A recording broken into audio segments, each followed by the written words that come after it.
نبی پاک صلی اللہ علیہ وسلم پہاڑ پہ بیٹھ کے پڑھتے تھے رات کو، تو وہاں نا ابو سفیان بھی آ گئے سنتے سنتے، کیونکہ انہوں نے پابندی لگائی ہوئی تھی کہ کوئی بھی بندہ وہاں نہ جائے، سوشل بائیکاٹ معاذ اللہ کیا ہوا تھا، کوئی نہ ادھر جائے، تو سنتے سنتے ابو سفیان آ گئے۔ کہتے ہیں حضور قرآن پاک پڑھ رہے تھے تو مجھے لطف بڑا آیا سننے کا، تو وہاں ایک قریب جھاڑی تھی، تو ابو سفیان جھاڑی میں بیٹھ گئے۔ ساری رات نبی پاک نے قرآن پاک پڑھا اور ساری رات انہوں نے سنا۔ ہمیں اتنا ذائقہ بات سن کے بھی تو آنا چاہیے نا۔ کہتے ہیں اب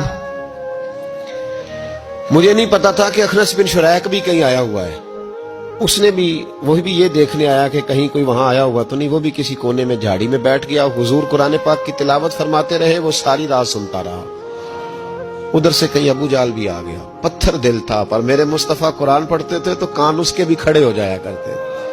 ساری رات تلاوت سنتے رہے، تینوں پکے کافر جھاڑیوں میں بیٹھ کر تلاوت سنتے رہے۔ صبح جب جانے لگے تو ملاقات ہو گئی۔ تو کدھر آیا تھا؟ اس نے کہا پہلے تو بتا تو کدھر آیا تھا؟ میں تو آیا تھا دیکھوں کوئی آیا تو نہیں، میں تو کدھر؟ اس نے کہا میں بھی یہی دیکھنے آیا تھا کہ یہاں کوئی آتا جاتا تو نہیں۔ ابو جال زیادہ شاطر تھا، کہنے لگا خبردار کل کوئی نہ آئے، آج تو آ گئے کل نہ ہونا۔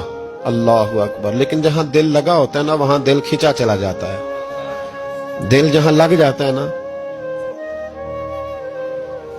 وہاں دل کھینچا چلا جاتا ہے۔ یہ دل کا بھی اپنا ایک معاملہ ہے نا۔ اب لگ گیا تھا قرآن پاک کی تلاوت سے۔ کہتے ہیں رات کو اپنی چارپائی پہ لیٹے، درد اگرچہ جان گزل ہے، میں کیا کروں میرا دل ہے، غمیش کا اگر نہ ہوتا تو غم روزگار ہوتا۔ اور وہ مزہ آتش نے کہا تھا، وہ مزہ دیا ہے تڑپ نے کہ میری آرزو ہے یا رب میرے دونوں پہلوؤں میں دل بے قرار ہوتا۔ کہتے ہیں کہ اگلی شام پھر آئی، وہی کیفیت، وہی انداز، وہی شوق۔ چارپائی پہ لیٹے پر کانوں میں وہ آواز رس گھولے، لیٹا نہ گیا، اٹھے پہنچے، لیکن آج جگہ بدل کے بیٹھ گئے تینوں۔ صبح ساری رات سنتے رہے محبوب کی تلاوت، صبح اٹھے تو پھر چوک میں ملاقات ہو گئی۔ تو کدھر آیا تھا؟ تو کدھر؟ ابھی بات ہونے۔ ابو جال ذرا زیادہ شاطر تھا، کہنے لگا میں تو تم دونوں کا خیال کرنے آیا تھا، کہیں تم دونوں تو نہیں آئے، یہ دیکھنے کے لیے آیا تھا۔ اللہ اکبر۔ 3 دن مسلسل آتے رہے اور میرے مصطفیٰ کریم کا ساری رات قرآن پاک سنتے رہے۔ اب اخنس بن شریک کہتے ہیں کہ میں پورا قریب آ گیا، میرا دل کہتا تھا کہ یہ سچے ہیں۔ کہتے میں نے تیسرے دن مشورہ کیا، میں نے کہا یار پتہ تجھے بھی ہے مجھے بھی ہے کہ نہیں آنا، پر ان کی آواز ایسی ہے، وہاں لذت ایسی ہے، نہیں نہ رہا گیا تجھ سے بھی۔ مان کیوں نہیں جاتا کہ ساری باتیں اپنی جگہ پر ان کی بات کانوں سے ہو کے دل میں اترتی چلی جاتی ہے، مانتا کیوں نہیں؟ اخنس بن شریک کہتے میں پورا قریب آ گیا، پر ابو جال نے مجھے پھر گمراہ کیا۔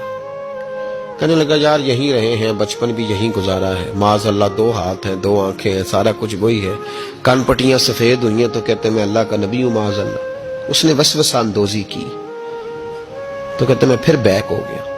آپ کیوں نہیں اس شخص کو جانتے جو وسوسہ اندوزی کرتا ہے؟ آپ اس جگہ کیسے چلے گئے جہاں وسوسہ اندوزی ہوتی ہے؟ یاد رکھیں اس جگہ جائیں جہاں جانے سے دل صاف ہوتا ہے، جہاں جانے سے دل کا زنگ اترتا ہے، آپ کے وسوسے دور ہوں گے۔ وہاں جائیں جہاں ایمان کی، یقین کی، تیقن کی دولت بڑھتی ہے۔ کیوں وہاں جاتے ہو جو بیک کر دیتا ہے؟